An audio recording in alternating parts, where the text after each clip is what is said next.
ট্রাইব্যুনালে একটা মামলার দিন ধার্য ছিল, সেটা হচ্ছে বহুল আলোচিত আবু সাঈদ হত্যা মামলা। প্রথম শহীদ জুলাই ৩৬ গণ অভ্যুত্থানের আবু সাঈদের মামলার দিন ধার্য ছিল। এছাড়া আমাদের অন্য একটা মামলায় আর একটা অ্যাপ্লিকেশন ছিল।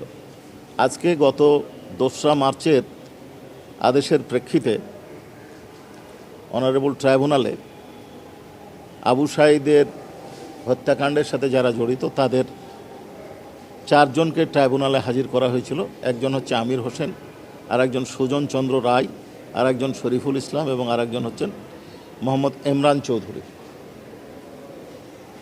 এবং ট্রাইব্যুনাল সন্তুষ্ট চিত্তে তাদেরকে এই মামলায় গ্রেপ্তার দেখিয়ে জেল হাজতে প্রেরণ করেছে। এবং আমরা 2 মাস সময় চেয়েছিলাম, 2 মাস সময় মঞ্জুর হয়েছে তদন্ত রিপোর্ট দাখিল করার জন্য। আমরা তদন্ত রিপোর্টের জন্য যে সময় চেয়েছি সেটা ট্রাইব্যুনাল মঞ্জুর করেছেন। আমরা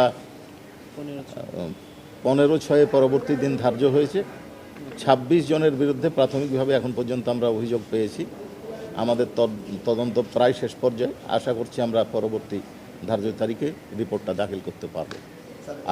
আর একটা অ্যাপ্লিকেশন ছিল, সেটা হচ্ছে এই জঙ্গি নাটক সাজানোর যে ঘটনা ঢাকায় ঘটেছে, বিভিন্ন দেশে ঘটেছে, সেই মামলায় গ্রেপ্তারকৃত আসামি একেএম শহীদুল হক সাবেক আইজিপি, মোহাম্মদ আসাদুজ্জামান মিয়া সাবেক ডিএমপি কমিশনার এবং জসিমউদ্দিন সাবেক ডিসি মিরপুর, এদেরকে আমরা ইন্টারোগেশনের জন্য আবেদন করেছিলাম। অনারেবল ট্রাইব্যুনাল আমাদের আবেদন মঞ্জুর করেছে।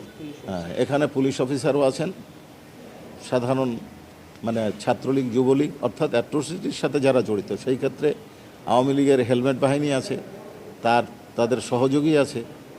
এছাড়া যারা অপরাধকে বিভিন্নভাবে উৎসাহিত করেছে, প্ররোচিত করেছে, ষড়যন্ত্র করেছে, তাদের নামও আছে। ওনাদের জিজ্ঞাসাবাদের ডেট যদিও এটা 20, 21, 22 3টা দিন ধার্য হয়েছে। 3 দিনের আমরা ডেট ঠিক করব কাকে কবে জিজ্ঞাসাবাদ করব। আমরা ট্রাইব্যুনালে বলেছি যে আমাদের 26 জনের বিরুদ্ধে অভিযোগ প্রাথমিকভাবে প্রমাণ হয়েছে, আমরা স্ক্রুটিনি করছি। আরও যদি প্রয়োজনীয় সাক্ষী প্রমাণের মধ্যে আমরা সংগ্রহ করব, যদি থাকে আমরা স্ক্রুটিনি করছি। আশা করছি যে আমরা 2 মাসের মধ্যে বা 15 জুনের মধ্যে রিপোর্ট দাখিল করতে সক্ষম হব। কাজেই আর কতজন হবে বা কতজন হবে না, এটা ম্যাটার অফ ইনভেস্টিগেশন। যদি বাড়ে তো আসবে, আর না বাড়লে আসবে না। আচ্ছা, এইখানে ট্রাইব্যুনালের মামলা দায়েরের আগে ওইখানে একটা মামলা না, 2টো মামলা হয়েছে।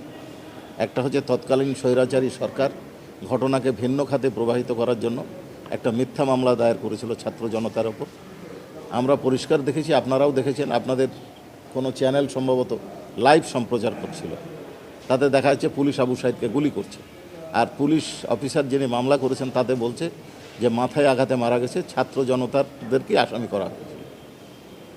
আর একটা মামলা 5ই আগস্টের পট পরিবর্তনের পর তার পরিবারের পক্ষ থেকে মামলা ফাইল করা হয়েছে। 2টো মামলা ওখানে আছে। এখন ট্রাইব্যুনালের এরকম কোনো বাধ্যবাধকতা নাই যে ওই মামলার উপর নির্ভর করে আমাদেরকে তদন্ত করতে হবে, বা ওই মামলার বাইরে আমরা নিতে পারবো না, বা ওই মামলা নিতে পারবো না। আমাদের তদন্ত স্বতন্ত্র গতিতে চলছে। তবে ওই মামলার সকল আসামি যদি এখানে আসামি হিসেবে অন্তর্ভুক্ত হয়, তাহলে স্বাভাবিকভাবে ওই মামলাটা ওখানে নিষ্পত্তি হয়ে যাবে। আমি বলেছি 26 জন।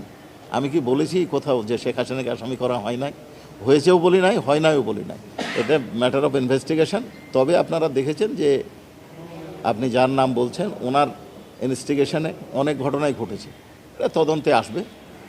এই মামলার সাথে সম্পৃক্ততা থাকলে তিনি আসামি হবেন।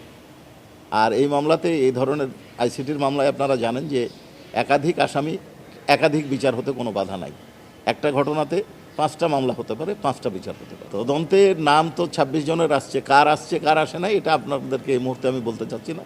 তবে এটুকু বলেছি আগেই, যেটা যে পুলিশ অফিসার আছে,